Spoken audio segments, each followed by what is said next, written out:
Hello everyone, welcome to math myths.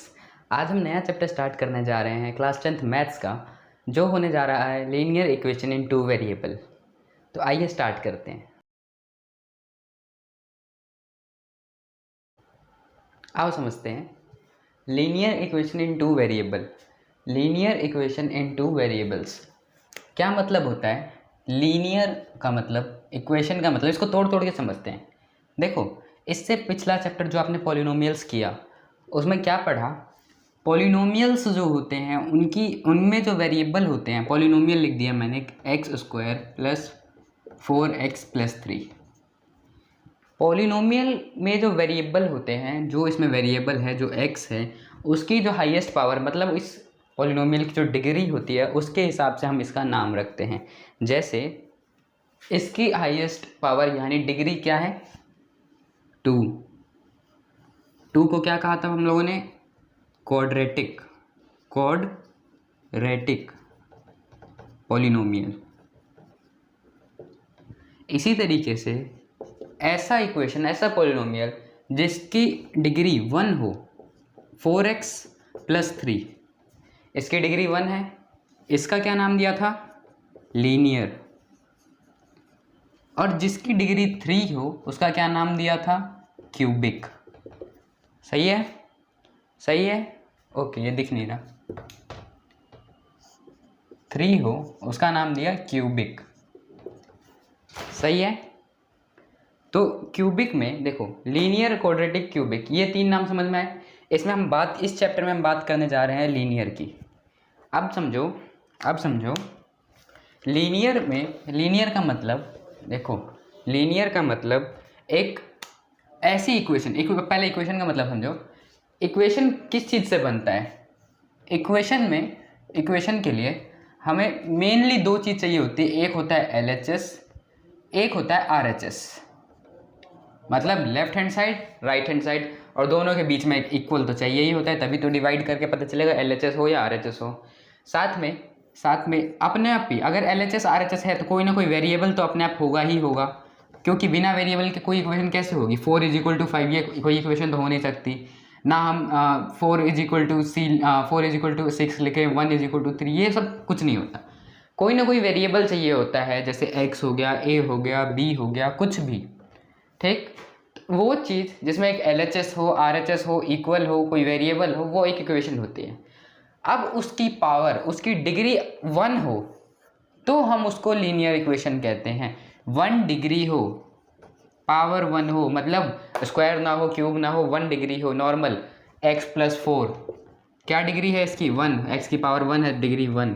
Degree क्या होती है? डिग्री होती है किसी भी इक्वेशन में, किसी भी पॉलिनोमियल में, किसी भी एक्सप्रेशन में जो भी वेरिएबल होता है, उसकी हाईएस्ट पावर को क्या कहते हैं? हम डिग्री कहते हैं। डिग्री यहाँ पे 1 है, इसका मतलब यह एक लीनियर हो गया। लीनियर का मतलब बिल्कुल अच्छे से समझ जाओ। लीनियर का मतलब डिग्री 1, क्वाड्रेटिक का मतलब डिग्री 2, क्यूबिक का मतलब डिग्री 3।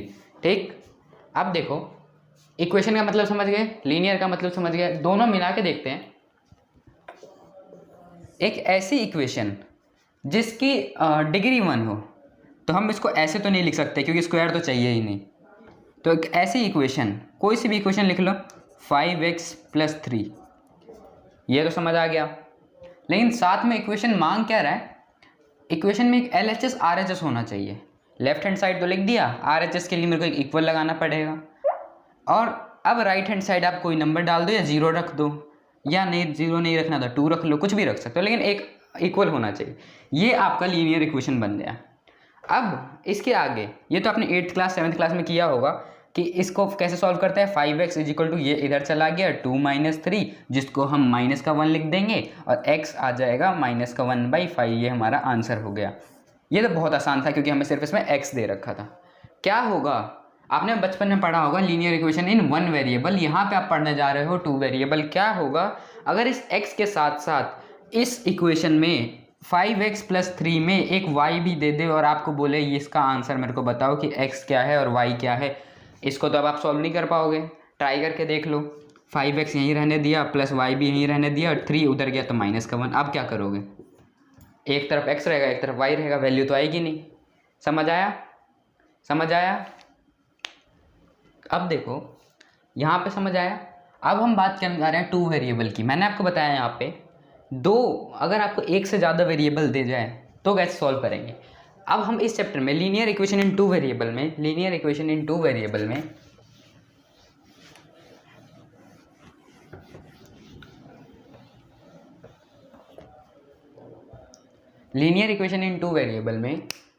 लीनियर का मतलब बता दिया, इक्वेशन का मतलब बता दिया, दोनों मिला के क्या होता है ये बता दिया।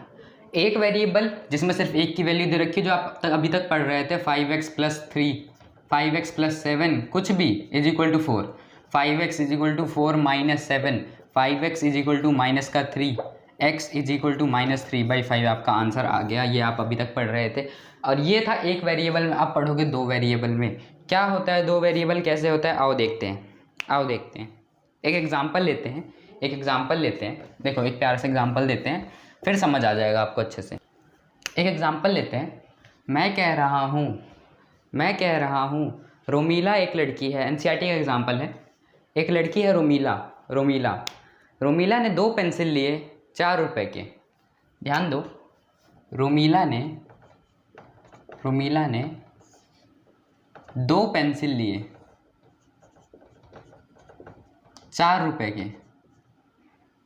चलो उससे भी अच्छा, ये देखो 2 पेंसिल लिए और साथ में उसने 3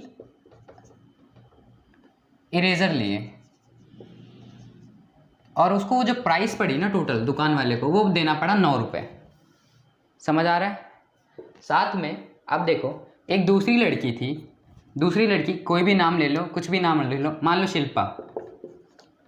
उसकी दोस्त ने इसको देखा कि भाई ये तो नई क्वालिटी का पेंसिल, नई क्वालिटी की इरेजर लाई है, मैं भी लेके आती हूँ।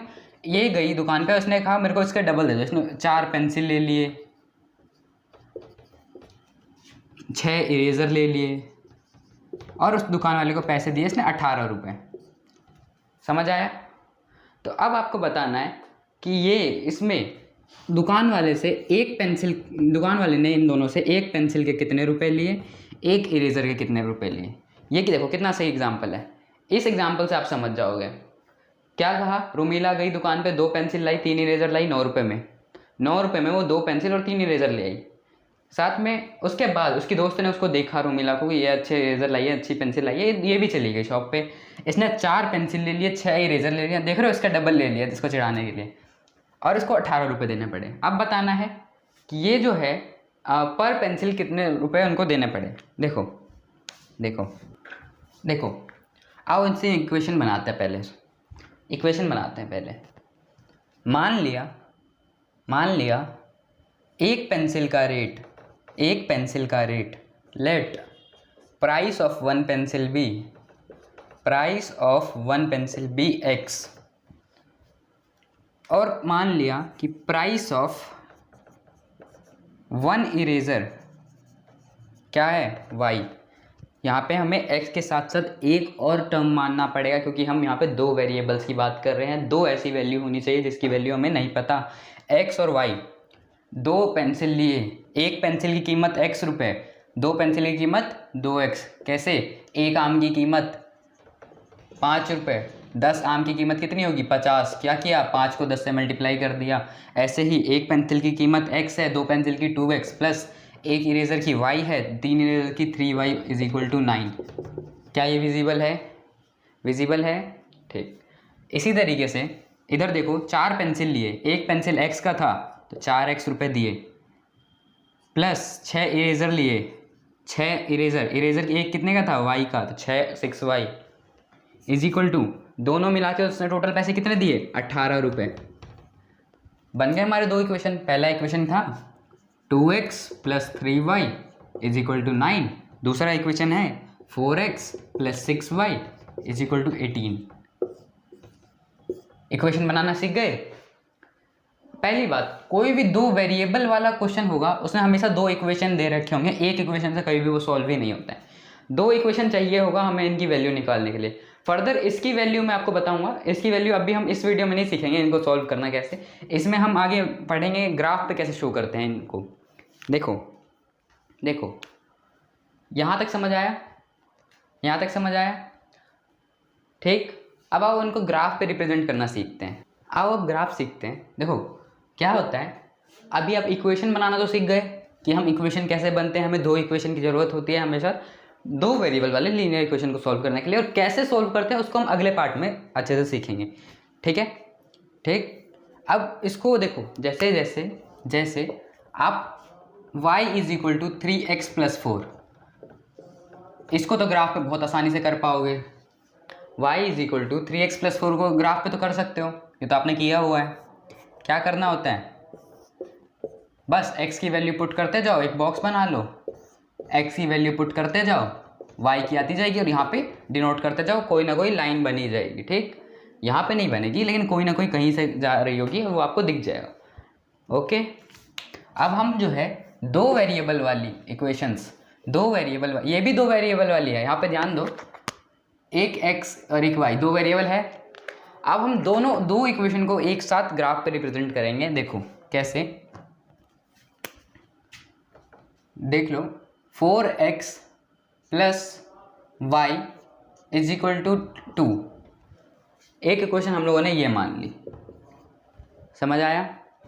दूसरी इक्वेशन देखो, इसको बड़ा लिख देता हूँ।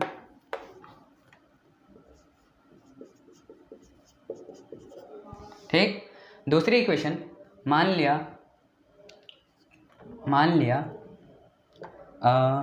3x + 2y =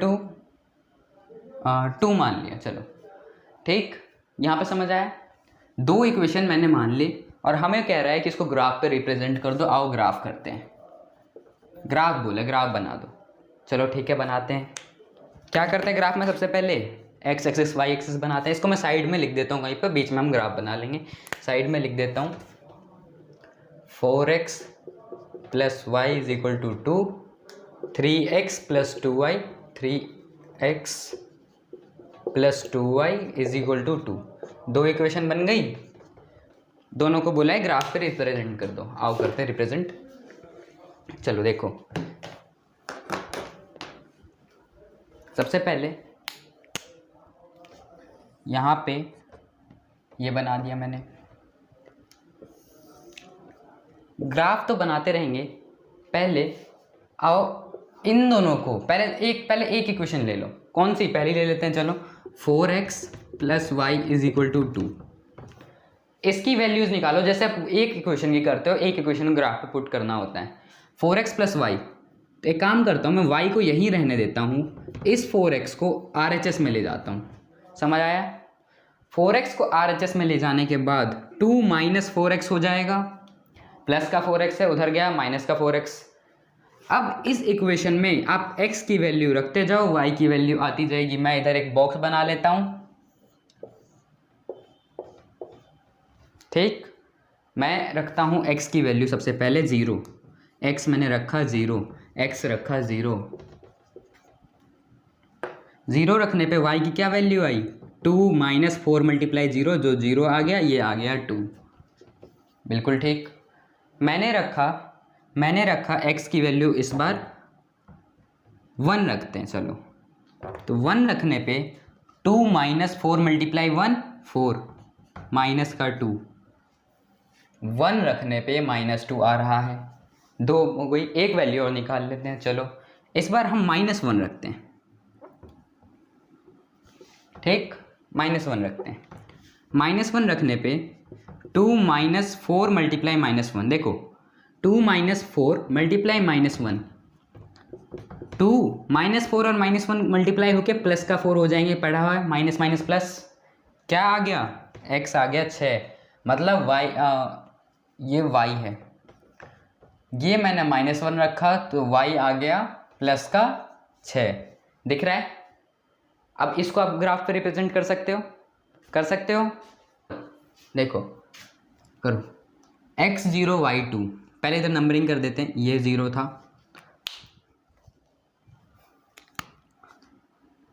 ये 1, ये 2, 3, 4, 5, 6, -1, -2, -3, -4, -5, -6, -1, -2, -3, -4, -5, -6। 1 2 3 4 5 6। ठीक, ये ग्राफ बन गया। x0 और y2, x0 और y2, x0 और y2, पहला पॉइंट ये रहा। x1 और y-2, x1 और y-2, x1 और y-2, तो x का 1 तो ये रहा, y-2 ये रहा, फिर सेकेंड पॉइंट ये रहा।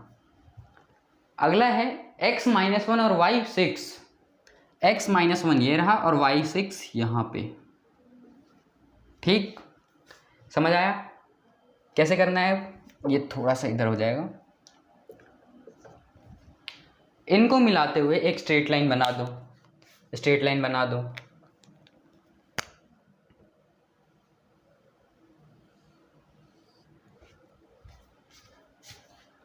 ये आपकी कौन सी इक्वेशन है? ये इक्वेशन थी पहली वाली, 4x + y = 2।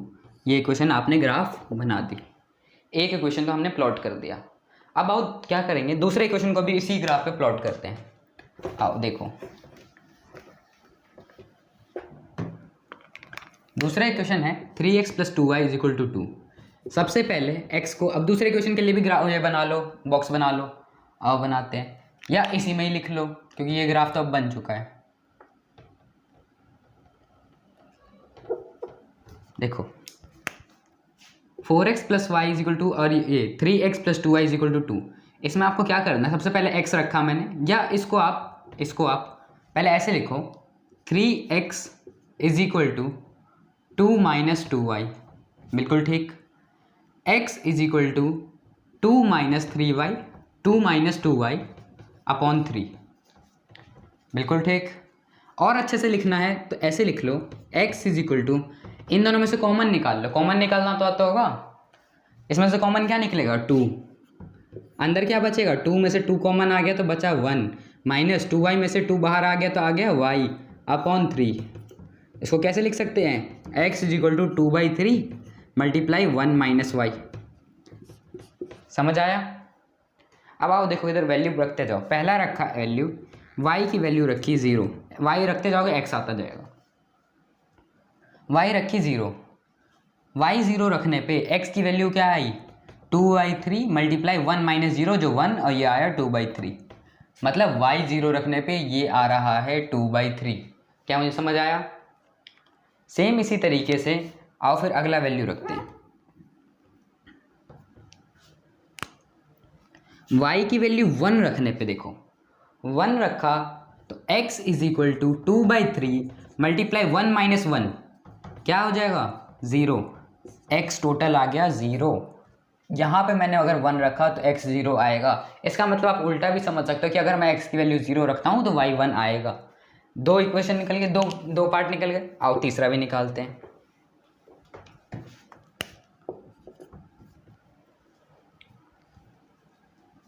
अगली वैल्यू आप कुछ भी रखो, x = क्या रखना है? 0 रख लिया, 1 रख लिया। आओ अब -1 रख लेते हैं। x को माइनस और y को -1 रखा, x की क्या वैल्यू आ जाएगी? 2/3 और 1 -1 जो मिल के हो जाएगा 1 + 1, जो हो जाएगा x = 2/3 × 2, ये हो जाएगा 4/3। समझ आया? x आ गया 4/3। x आया 4/3 किस पे? जब मैंने इसको -1 रखा। क्या ये दिख रहा है? दिख रहा है? आओ इसको ग्राफ पे बनाते हैं, इसी ग्राफ पे बनाते हैं। आओ सबसे पहले y0 और x 2/3। y0 तो यहीं पे ही होगा और x 2/3। 2/3 क्या होगा? देखो 2/3 को अगर आप डिवाइड करके देखोगे तो 0.66 आएगा, ऐसा कुछ आएगा। इसका मतलब ये 0.5 से बड़ा है और 1 से छोटा है। बिल्कुल ठीक। तो ये 0.5 से बड़ा है और 1 से छोटा है, तो यहाँ कहीं पॉइंट आएगा। बिल्कुल ठीक, यहाँ आया।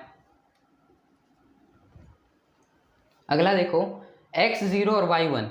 x इस बार 0 है और y 1 है, अगला पॉइंट ये रहा। उससे अगला देखो x 4/3 और y -1। y -1 तो यहाँ पे है, x 4/3 कहाँ पे होगा? 4/3 को जब डिवाइड किया तो 1 33 आएगा। 4 को जब किया तो 1.3333, ठीक है। तो एक से बड़ा है तो ये हम लोगों ने लिखा y x की वैल्यू 4/3 और y है -1, -1 ये रहा और 4/3 1.33 यहाँ पे आएगा कहीं पे, ये भी बन गया। अब इसको मिलाते हुए एक लाइन बना दो,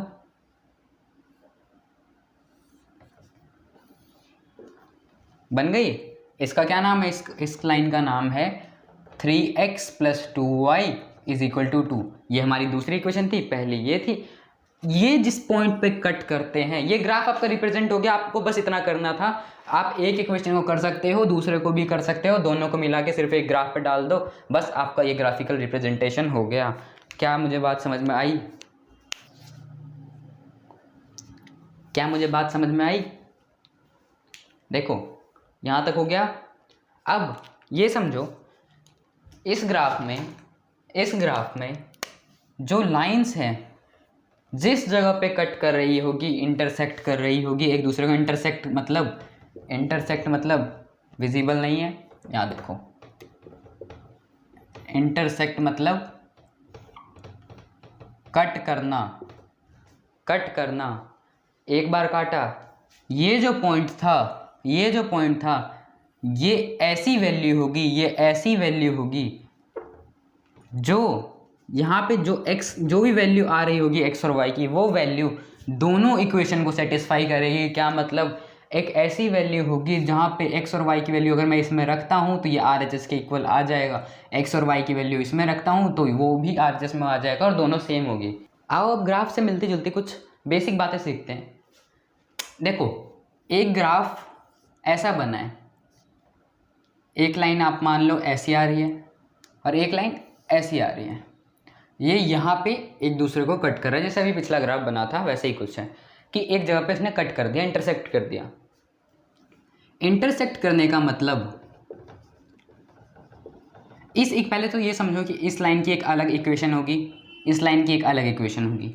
इंटरसेक्ट करने का मतलब इस पॉइंट पे जो x और y की वैल्यू है वो इस इक्वेशन को भी सेटिस्फाई कर रही होगी और इस इक्वेशन को भी सेटिस्फाई कर रही होगी। क्या बोल रहे हो सर जी, नहीं समझ में आया? देखो इस पॉइंट पे एक ऐसी x और y की वैल्यू होगी जो दोनों इक्वेशन को सेटिस्फाई कर रही होगी, जैसे 2x + 3y = 4, 4x + y = 7।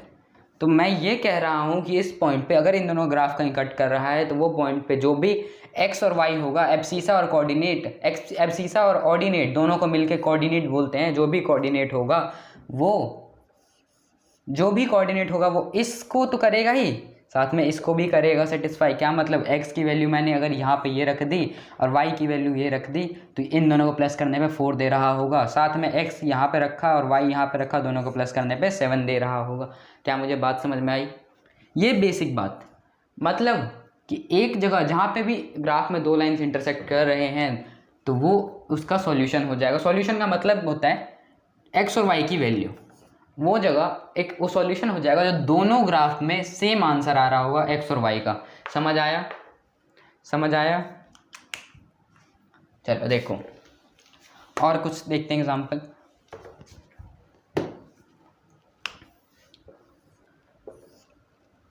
अब इस ग्राफ का बताओ,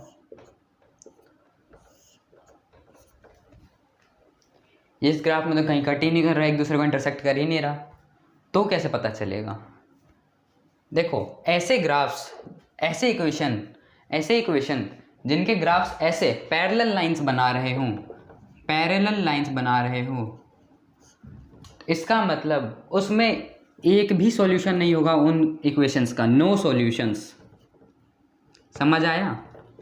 नो सॉल्यूशन, एक भी सॉल्यूशन नहीं होगा। इसके एग्जांपल हम आगे देखेंगे, नो सॉल्यूशंस। और एक ग्राफ एग्जांपल देखो,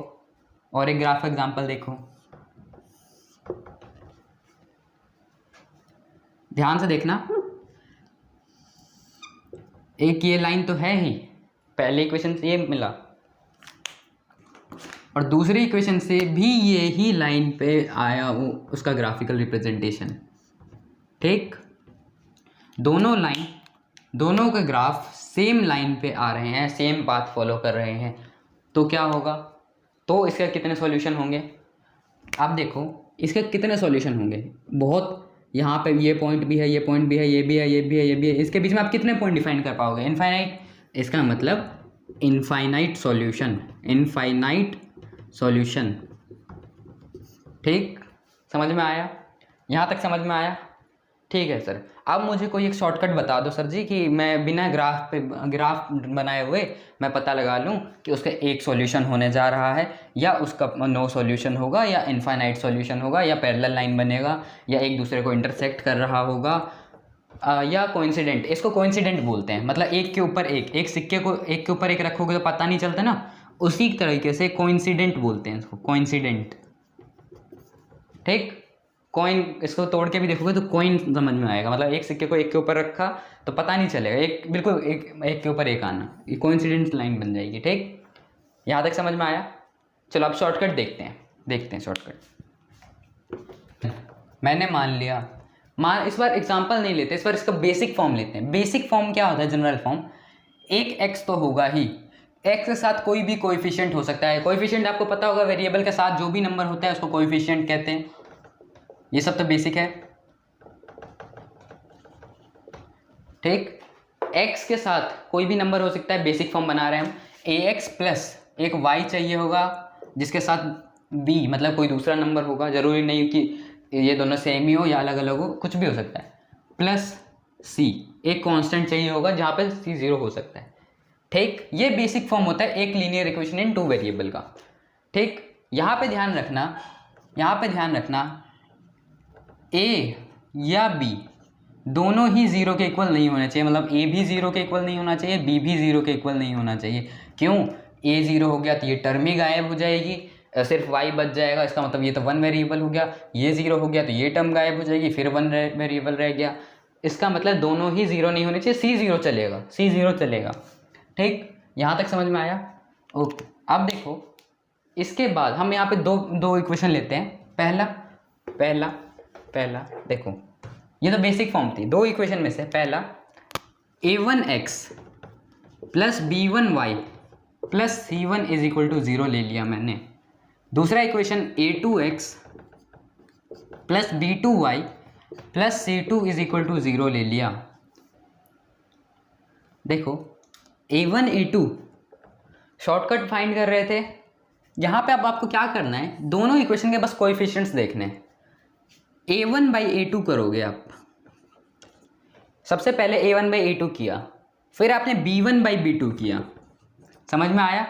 इसका कोएफिशिएंट ऊपर नीचे न्यूमरेटर डिनोमिनेटर, इसका ऊपर इसका नीचे लिख दिया। अगर ये दोनों वैल्यू इक्वल नहीं आ रही है, दोनों value are not equal, both value are not equal, इसका मतलब उसका एक यूनिक सॉल्यूशन होगा। यूनिक का क्या मतलब? एक ना एक सॉल्यूशन होगा ही होगा जो दोनों इक्वेशन को सेटिस्फाई कर रहा होगा। क्या मतलब? यूनिक सॉल्यूशन समझ आया? जो मैं बता रहा था, एक ग्राफ कहीं पे काटेगा उसका एक सॉल्यूशन हो जाएगा। यूनिक सॉल्यूशन मतलब वो इंटरसेक्ट कर रहे होंगे, उनके जो ग्राफ हैं वो इंटरसेक्ट कर रहे होंगे। यहाँ तक समझ आया? ठीक, अब a1 by a2 not equal to b1 by b2। क्या होगा कि सर क्या हर बार इक्वल नहीं आएगा? ऐसा तो नहीं है, एक बार इक्वल आ गया, a1 by a2 equal b1 by b2। अब क्या होगा? अब इस केस में आपको c1 बाई c2 चेक करना होगा।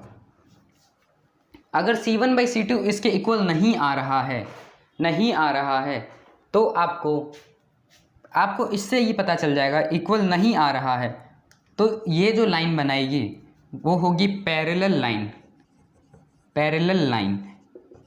और पैरेलल लाइन में इंक खत्म हो गई मार्कर की। पैरेलल लाइन में एक इक्वेशन का ग्राफ ये, एक का ही है, कहीं कट कर रहा है, मतलब एक भी सॉल्यूशन नहीं होगा, नो सॉल्यूशन। समझ में आया? यूनिक सॉल्यूशन कब आया? जब ये दोनों इक्वल नहीं थे। अगर बाई चांस ये इक्वल निकल गए तो आपको c1 बाई c2 चेक करना पड़ेगा, और अगर वो इसके इक्वल नहीं है इसका मतलब पैरेलल लाइन है और नो सॉल्यूशन है। अच्छा सर जी ये बताओ कि ये भी इक्वल आ गया, ये तीनों एक दूसरे तीसरे के इक्वल आ गए तो क्या करोगे? देखो a1 by a2 is equal to b1 by b2 तो था ही, अब जो है वो c1 बाई c2 भी इक्वल आ गया। अब बताओ क्या होगा? इस केस में वो ग्राफ बनेगा जो मैंने आपको बताया, कोइंसिडेंट वाला, एक के ऊपर ही एक दोनों। इसके कितने सॉल्यूशन बनेंगे? Infinite solution. Infinite solution. Graph कैसा बनेगा? कोइंसिडेंट, एक के ऊपर एक बनेगा। क्या मुझे ये शॉर्टकट समझ में आया? ये आपकी एनसीईआरटी की बुक में दे रखा है, एक्चुअली शॉर्टकट नहीं है, मैं आपको समझाने के लिए बता रहा हूँ ऐसा, कि आपको बिना ग्राफ बनाए हुए ही पता चल जाएगा, ग्राफ बनाने की ज़रूरत नहीं है।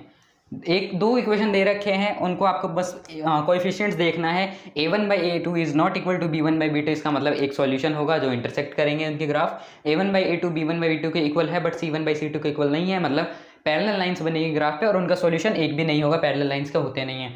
अगर तीनों इक्वल है, a1/a2 is equal to b1/b2 is equal to c1/c2 है, तो वो लाइन उसके ग्राफ पे कोइंसिडेंट कर रही होगी और इनफाइनाइटली मैनी सॉल्यूशंस होंगे, इसके बहुत सॉल्यूशन होंगे। आओ उनके कुछ एग्जांपल्स देख लेते हैं और फिर इस लेक्चर को ख़त्म करते हैं।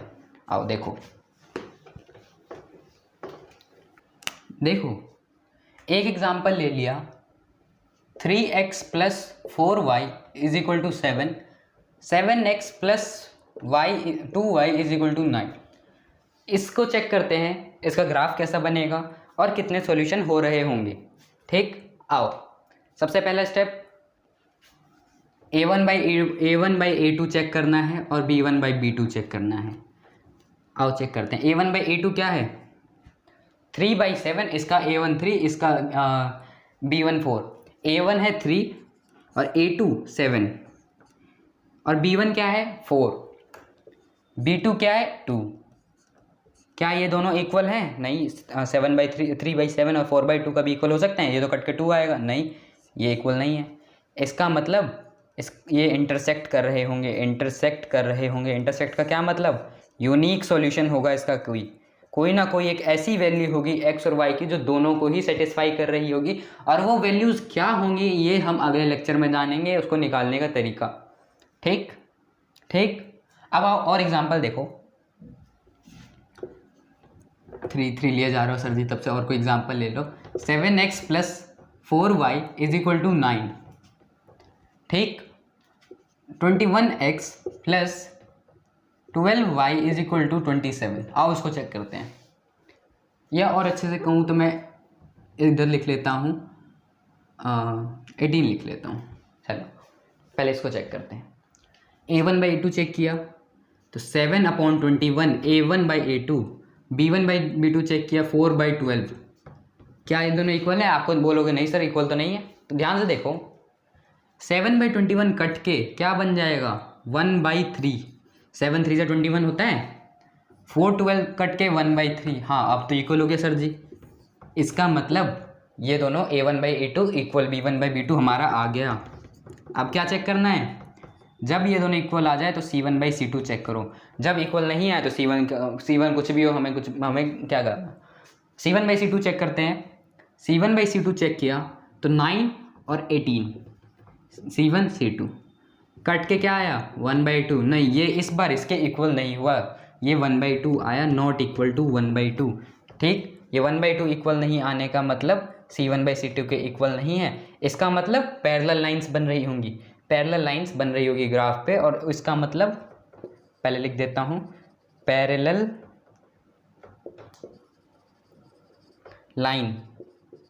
लाइंस और नो सॉल्यूशन, एक भी सॉल्यूशन नहीं हो रहा होगा इसका। क्या मुझे ये बात समझ में आ रही है? आओ अब एक लास्ट एग्जांपल देखते हैं। ये समझ में आ गया, ये समझ में आ गया। आओ एक और एग्जांपल देखते हैं।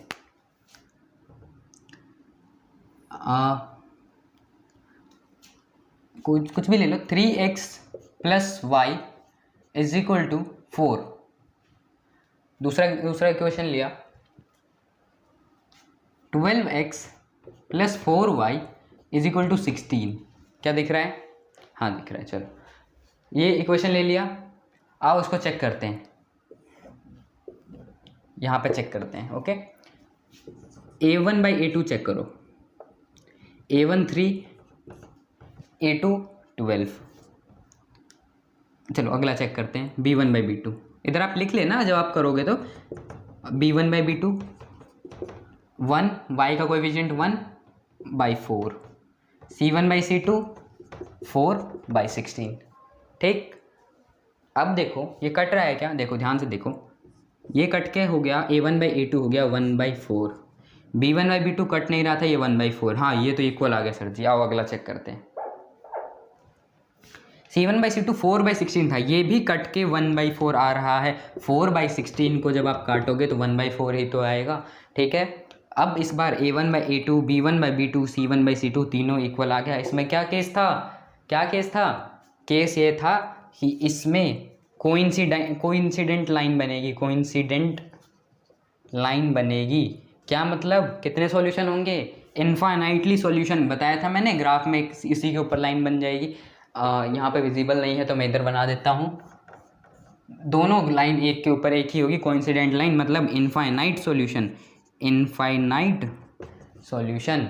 ठीक है, ये था आपका बेसिक चीज़। एग्जांपल मैंने तीनों के एग्जांपल ले लिए। यूनिक सॉल्यूशन के भी इंटरसेक्शन मतलब दोनों एक चीज़ हो गया, चाहे parallel line with no solution ये भी समझा दिया, coincident line with infinite solution, तीनों का एग्जांपल लेके समझा दिया, शॉर्टकट बता दिया, ग्राफ बनाना सिखा दिया। ये हमारा आधा चैप्टर खत्म हो गया। ठीक है, ठीक है, अगले लेक्चर में हम सीखेंगे, अगले लेक्चर में सीखेंगे कि इनकी वैल्यूज़ कैसे निकाल सकते हैं, कि हम कैसे पता करें कि उस जो भी अगर वो एक दूसरे को इंटरसेक्ट कर रहे हैं तो क्या वैल्यूज़ होगी कि वो जो है यहाँ पे सेटिस्फाई कर जाए दोनों इक्वेशन को बिना ग्राफ पे किए। ग्राफ पर से तो आप कर ही सकते हो कि जहाँ पे वो इंटरसेक्ट कर रहा है एक लाइन दूसरे लाइन को, वो ही लाइन जो है यहाँ पे दोनों का सॉल्यूशन होगा। बिना ग्राफ बनाए कैसे करें, इसके भी 3 मेथड होते हैं, ये हम अगले लेक्चर में डिस्कस करेंगे। ओके, चलो।